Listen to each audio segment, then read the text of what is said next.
Hello guys, कैसे हैं आप सब। आई होप आप सब अच्छे होंगे और अपने एग्जाम की प्रिपरेशन बहुत अच्छे तरीके से कर रहे होंगे। मैं प्रियंका आर्या आप सबका आपके अपने YouTube channel let's start study में बहुत बहुत स्वागत करती हूँ।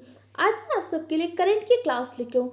ये करंट क्या होगा, आपका अर्धवार्षिकी करंट अफेयर जो इससे 6 महीने पहले का करंट अफेयर था, उसकी जो महत्वपूर्ण राष्ट्रीय घटनाएं, इंटरनेशनल घटनाएं, जो भी उसे महत्वपूर्ण जो तकनीकी इस टाइम पे महत्वपूर्ण व्यक्ति, महत्वपूर्ण दिवस, जो भी महत्वपूर्ण चीज़ें आपकी पिछले 6 महीने की, उन सबको हम इस सीरीज के थ्रू कवर करेंगे। क्योंकि आप सबको पता है कि आपके काफ़ी अपकमिंग एग्जाम है और किसी भी एग्जाम के लिए आपको 6 मंथ का करंट अफेयर तैयार होना बहुत ही इंपॉर्टेंट होता है। आप सबके बहुत बार डिमांड आने पर मैंने इस सीरीज को स्टार्ट किया है।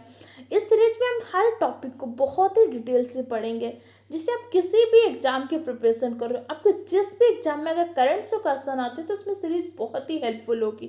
तो इस वीडियो को पूरा एंड तक देखिएगा और साथ में कॉपी पेन लेके बैठिएगा, ताकि इंपॉर्टेंट पॉइंट जो भी उसके नोट्स बनाते जाइएगा। तो चलिए स्टार्ट करते हैं। इसके अलावा हम आपको 1000 मोस्ट इंपॉर्टेंट क्वेश्चन की सीरीज भी देंगे। जैसे हम इसको कंप्लीट कर लेंगे, आपको 1000 मोस्ट इंपॉर्टेंट क्वेश्चन देंगे एमसीक्यू फॉर्म में। अगर आपने इन दोनों को कंप्लीट कर लिया तो आप किसी भी एग्जाम के लिए जाएं, आपके करंट अफेयर के क्वेश्चन बिल्कुल भी गलत नहीं होंगे। इसके लिए आपको क्या करना है, रेगुलरली सीरीज को फॉलो करना है और चैनल को सब्सक्राइब करिए, ताकि वीडियो का नोटिफिकेशन मिलता रहे। तो सबसे पहले हम पढ़ते हैं विश्व मजदूर दिवस के बारे में। विश्व मजदूर दिवस मनाया गया था 1 मई को। लेबर डे, कामगार दिवस इस नाम से भी जानते हैं। तो सबसे पहले विश्व मजदूर दिवस मनाने की शुरुआत कब हुई थी? तो सबसे पहले विश्व मजदूर दिवस मनाने की शुरुआत हुई थी 1889 में। पेरिस के अंतर्राष्ट्रीय समाजवादी सम्मेलन की बैठक हुई थी। वहां पे प्रस्ताव दिया गया कि 1 मई को विश्व मजदूर दिवस के रूप में मनाएं, क्योंकि पहले क्या होता था, जब तक मजदूरों की कोई बैठक नहीं होती थी, कोई अध्यक्षता नहीं करता, तो जो भी प्रॉब्लम होती थी लेबर्स की, कोई भी प्रॉब्लम उठ के सामने नहीं आ पाती थी। इसलिए 1 मई को विश्व मजदूर दिवस के रूप में मनाने की शुरुआत की गई। ये विश्व स्तर पर थी। अब इंडिया के बारे में देख लेते हैं कि भारत में विश्व मजदूर दिवस रूप मनाने की शुरुआत कब हुई थी, किसके द्वारा की गई थी? तो भारत में 1 मई 1923 को मनाया गया था। 1923 को क्या हुआ था, मद्रास के लेबर किसान पार्टी ऑफ हिंदुस्तान के नेता थे सिंगारेबुल चेट्टियार। सिंगारेबुल चेट्टियार ने क्या किया था, मद्रास में सर्वप्रथम विश्व मजदूर दिवस मनाया था। कब मनाया था? तो 1923 को। इसके अलावा 1 मई को और कौन सी महत्वपूर्ण चीज होती है? तो 1 मई को महाराष्ट्र और गुजरात का स्थापना दिवस भी मनाया जाता है। इस पॉइंट को याद रखिएगा। अब जो मनाते हैं विश्व मजदूर दिवस, तो इसकी हर बार की कुछ ना कुछ थीम रहती है ना। जैसे 2020 की क्या थीम थी, इससे पहले जब आपने 2019 में मनाया था तब क्या थीम थी, 2018 की क्या थीम थी। कई बार थीम से रिलेटेड क्वेश्चन पूछ जाते हैं। तो चलिए देख लेते हैं। आपकी जैसे 2020 की थीम थी स्टॉप द पैंडेमिक, और फिर आपकी 2019 की, 2019 में जब विश्व मजदूर दिवस मनाया गया तो इसकी थीम रखी गई थी सभी के लिए स्थायी पेंशन, सामाजिक भागीदारी की भूमिका। जो मजदूरों के लिए भी पेंशन की व्यवस्था की जाए, जो सामाजिक भागीदारी, उसमें मजदूरों को भी एक स्थान मिले, सम्मानीय स्थान मिले, इन सब की थीम रखी गई थी 2019 में। और आपको तो 2018 में था, तब आपकी थीम रखी गई थी सामाजिक आर्थिक प्रगति के लिए श्रमिकों को एकजुट करना। क्योंकि सामाजिक रूप से, आर्थिक रूप से प्रगति करना है, तो उसके लिए हमें श्रमिकों की भी बहुत ही महत्वपूर्ण योगदान है। तो उन सारे श्रमिकों को एकजुट करना, यही थीम आपकी 2018 में रखी गई थी। तो आपके लिए मोस्ट इंपॉर्टेंट क्या है, 2020 की क्या थीम रही? 2020 की थीम आपके लिए इंपॉर्टेंट क्यों है? क्योंकि आपको पता है कि इस टाइम पे क्या हुआ, कोविड के कारण जो पैंडेमिक रहा, उसके कारण ये बहुत ही महत्वपूर्ण, क्योंकि पैंडेमिक से सबसे ज़्यादा प्रभाव किस पे पड़ा था, जो आपके मजदूर वर्ग है, श्रमिक वर्ग है। बहुत सारे श्रमिक वर्गों का विस्थापन हो गया, उनका रोजगार छिन गया। तो इसलिए आप सबके लिए बहुत ही इंपॉर्टेंट है। और जो भी इंपॉर्टेंट पॉइंट लगे नोट्स बना लीजिए। अगर आपको कोई चीज़ नहीं समझ में आ रही तो हमसे कमेंट बॉक्स में पूछ सकते हैं। चलिए हमारे नेक्स्ट पढ़ते हैं। नेक्स्ट आपकी GIRD रिपोर्ट। GIRD रिपोर्ट आप सबके लिए बहुत ही इंपॉर्टेंट है। क्या है GIRD रिपोर्ट? इसके द्वारा क्या, इसके आंकड़े क्या हुए थे, बहुत इंपॉर्टेंट है। तो जो global report on internet displacement की है, ये ग्लोबल रिपोर्ट जो जारी की जाती है, इंटरनेट डिस्प्लेसमेंट, जो आंतरिक विस्थापन कितना हुआ, इसके बारे में जारी की जाती है। तो ये रिपोर्ट किसके द्वारा जारी की जाती है? तो रिपोर्ट जारी करती है आपकी IDMC, आंतरिक विस्थापन निगरानी केंद्र की समिति के द्वारा यह रिपोर्ट जारी की जाती है। अभी जो रिपोर्ट जारी हुई 2020 में, इसके अनुसार उन्होंने कहा कि लगभग 145 देशों में 33.4 मिलियन लोगों का विस्थापन हुआ। ये पॉइंट याद रखिएगा, कितने लोगों का विस्थापन हुआ, तो 33.4 मिलियन लोगों का विस्थापन हुआ। और सर्वाधिक विस्थापन आपके 2019 में हुआ था। 2019 में लगभग 5 मिलियन लोगों का विस्थापन हुआ है। ये रिपोर्ट कौन जारी करता है? IDMC जारी करता है। 2020 की रिपोर्ट के अनुसार सर्वाधिक कितने लोगों का विस्थापन हुआ? 33.4 मिलियन लोगों का हुआ। सारे इंपॉर्टेंट पॉइंट नोट करते जाइएगा। ठीक है, अगला हम पढ़ते हैं वर्चुअल पीटर्सबर्ग जलवायु संवाद। अब पहले ही आपके लिए इंपॉर्टेंट न्यूज क्यों बनती है? पहली बात तो वर्चुअल जो हुआ, इस बार पहली बार क्या हुआ, पीटर्सबर्ग का जो जलवायु संवाद होता है पहली बार आपको वर्चुअल फॉर्म में हुआ है। इससे पहले अभी तक ऐसा नहीं हुआ है, इसलिए भी आपके लिए इंपॉर्टेंट बनती है। और वैसे भी जो पर्यावरण से संबंधित संवाद होते हैं, मीटिंग होती हैं, ये आपके एग्जाम के लिए बहुत ही हेल्पफुल होते हैं। तो जो 11वां पीटर्सबर्ग जलवायु संवाद हुआ था, तो कौन सा संस्करण हुआ था? तो आपका 11वां संस्करण हुआ था। इसकी अध्यक्षता किसने की थी? तो जर्मनी और ब्रिटेन ने संयुक्त रूप से सही अध्यक्षता की थी। उसमें लगभग आपके 30 देशों ने भाग लिया था, जिसमें हमारे भारत ने भी भाग लिया था। अब भारत ने भाग लिया था तो इसका उद्देश्य क्या था? फिर भारत की तरफ से किसने भाग लिया था, आपको ये भी पता होना चाहिए। तो हमारे इंडिया की तरफ से हमारे जो केंद्रीय मंत्री हैं प्रकाश जावड़ेकर जी ने भाग लिया था। अब जो मीटिंग की गई थी, इस मीटिंग का मुख्य उद्देश्य क्या था? इसका मुख्य उद्देश्य था कि जलवायु परिवर्तन और कोविड-19 से लड़ रहे असहाय लोगों की सहायता करते हुए, पहली बात तो जलवायु परिवर्तन के बारे में, और दूसरा कि जो कोविड-19 जो इस टाइम पे महामारी के रूप में फैली हुई है, इससे लड़ रहे लोगों की सहायता करना और अर्थव्यवस्था में समाज में उत्पन्न चुनौतियों और सामूहिक समानता की रूपरेखा पर चर्चा करना है। कोविड के कारण क्या हुआ, समाज में वैसे भी गैप तो बहुत था श्रमिक वर्ग के बीच में, कि एक प्रकार का व्यापारी वर्ग, मध्यम वर्ग, निगम, समय गैप बहुत था। लेकिन कोविड के कारण क्या हुई, असमानता बहुत ज़्यादा बढ़ गई। एक तरफ तो क्या हुआ, बहुत सारे लोगों का विस्थापन हुआ, जैसे अभी आपने उसकी रिपोर्ट पढ़ा, और बहुत सारे लोगों को क्या हुआ, रोजगार छिन गया, बेरोजगार हो गए, जिससे बहुत ज़्यादा क्या हुआ, उनके मत में असमानता उत्पन्न हुई। इन्हीं सारी के उद्देश्यों का आधार पर इस मीटिंग में क्या हुआ था, बातचीत की गई कि कैसे में सामूहिक समानता लानी है, कैसे जो हमारे अर्थव्यवस्था को ऊपर उठाना है, समाज में जो गैप है उसको कैसे कम करना है। इसमें किसने हिस्सा लिया था? तो भारत की ओर से केंद्रीय मंत्री प्रकाश जावड़ेकर जी ने हिस्सा लिया था। अब भारत ने अपना पक्ष रखते हुए क्या बोला? अब जब मीटिंग हुई तो हर व्यक्ति अपना अपना पक्ष रखेगा ना। लगभग कितने देशों ने भाग लिया था? तो 30 देशों में भाग लिया था। उसमें भारत ने अपना पक्ष रखते हुए प्रकाश जावड़ेकर जी ने क्या बोला? प्रकाश जावड़ेकर जी ने कहा था कि जितने भी विकासशील देश हों उनको कम से कम तत्काल प्रभाव से $1 ट्रिलियन का अनुदान देना चाहिए। इसके अलावा नवीकरणीय ऊर्जा के उपयोग तेजी से लाने और नवीकरणीय ऊर्जा क्षेत्र पर बल देना चाहिए, और ऊर्जा के क्षेत्र में रोजगार के अवसर को तलाशने पर बल देना चाहिए। किसने बोला था? प्रकाश जावड़ेकर जी ने। उन्होंने कितने $1 मिलियन का अनुदान मांगा था किनके लिए? विकासशील देशों के लिए। तो $1 ट्रिलियन का, ये इंपॉर्टेंट पॉइंट है, नोट कर लीजिएगा।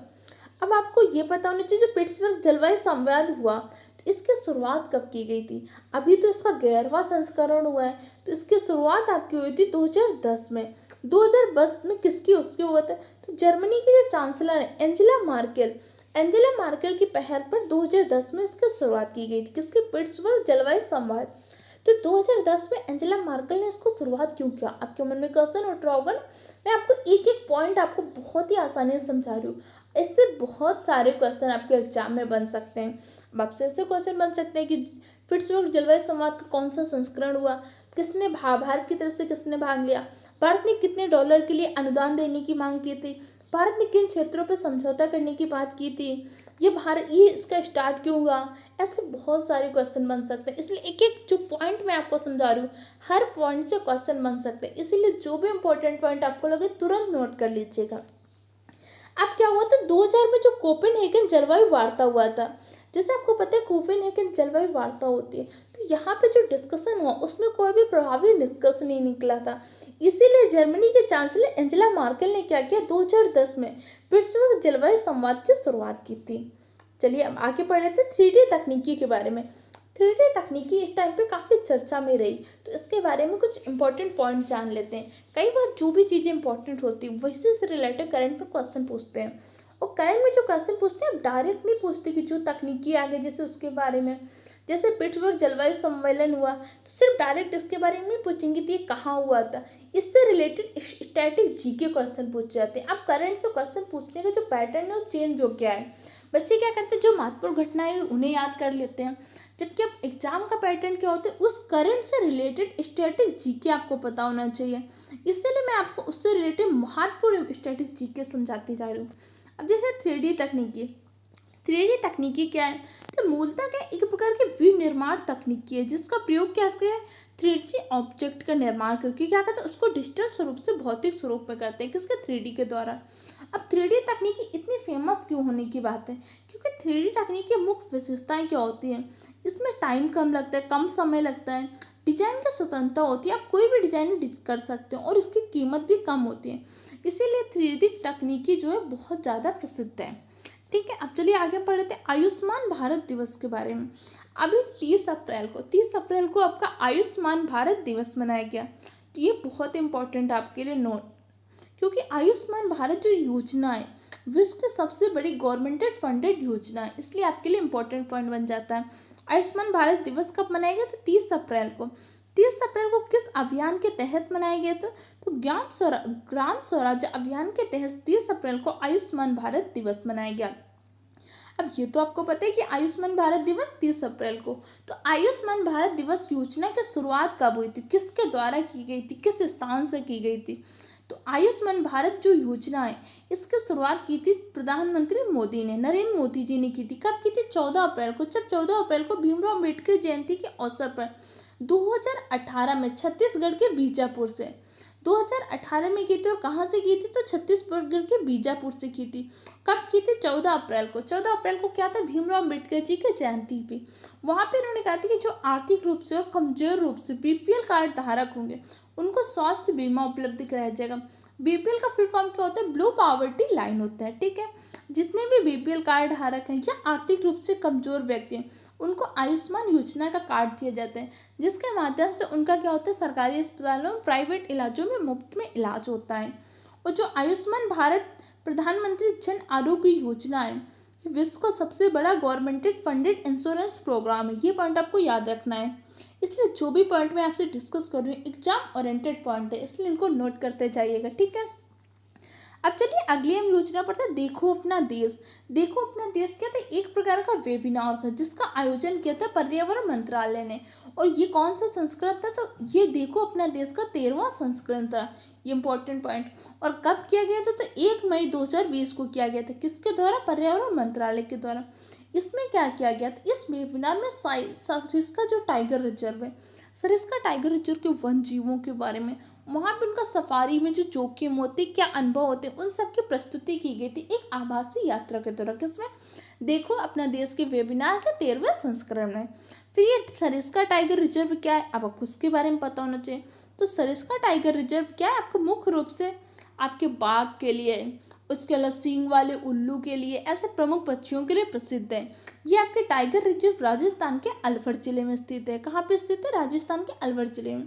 और जो वेबिनार किया गया था, इस वेबिनार की प्रस्तुति किसने की थी, तो इस वेबिनार की प्रस्तुति की थी सरिस्का मानेर के संस्थापक है आपके राजेंद्र पवार जी।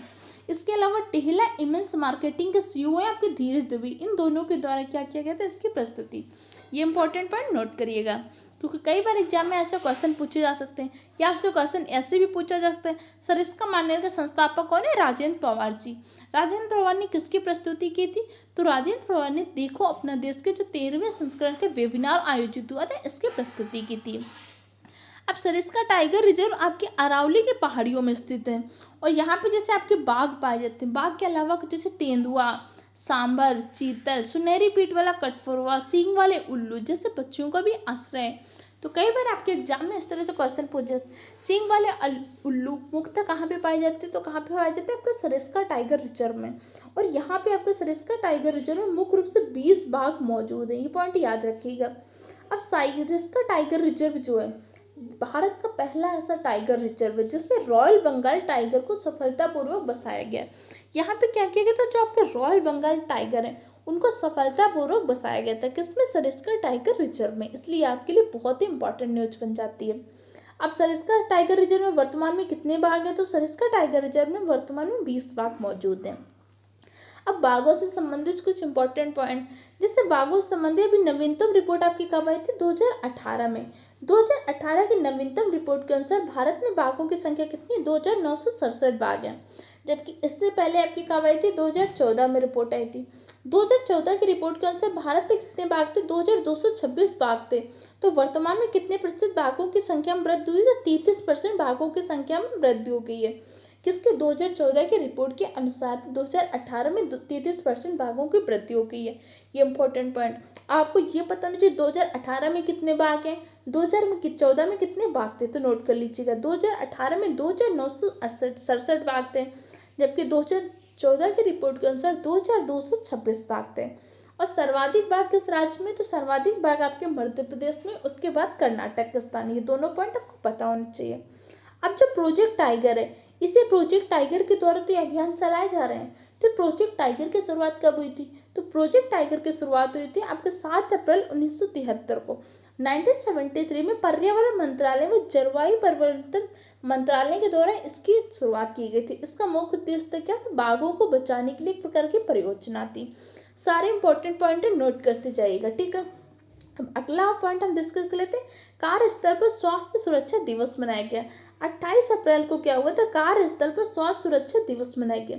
इसका मुख्य उद्देश्य क्या था कि जो कार्यस्थल पर कर्मचारी काम कर रहे हैं उनके स्वास्थ्य और सुरक्षा दोनों का ध्यान रखना है, इसलिए 28 अप्रैल को स्वास्थ्य सुरक्षा दिवस मनाया गया था।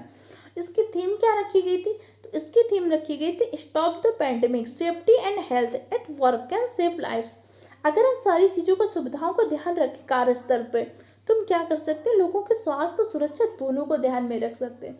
जैसे पता है ना कि बहुत सारी जगह क्या होते हैं, कर्मचारियों के लिए कुछ उचित व्यवस्था नहीं होती, उचित संसाधन नहीं होते। जैसे इसका उल्लेख तो हमारे संविधान में भी किया गया कि व्यक्ति को उसकी गरिमा के अनुसार कार्य करने की स्वतंत्रता होनी चाहिए। लेकिन इसीलिए कहा गया कि जहाँ भी व्यक्ति काम करे अपने कार्यस्थल में, उसको उसकी गरिमा और उसके उचित वातावरण उपलब्ध कराना चाहिए। इसीलिए 28 अप्रैल को इस दिवस को मनाया गया और ये दिवस आपको 2003 से प्रतिवर्ष मनाया जा रहा है। इस तरह से आज हमने कुछ इंपॉर्टेंट घटनाक्रम डिस्कस किए, इससे रिलेटेड इंपॉर्टेंट पॉइंट्स जाने जो आपके एग्जाम के लिए बहुत ही इंपॉर्टेंट है।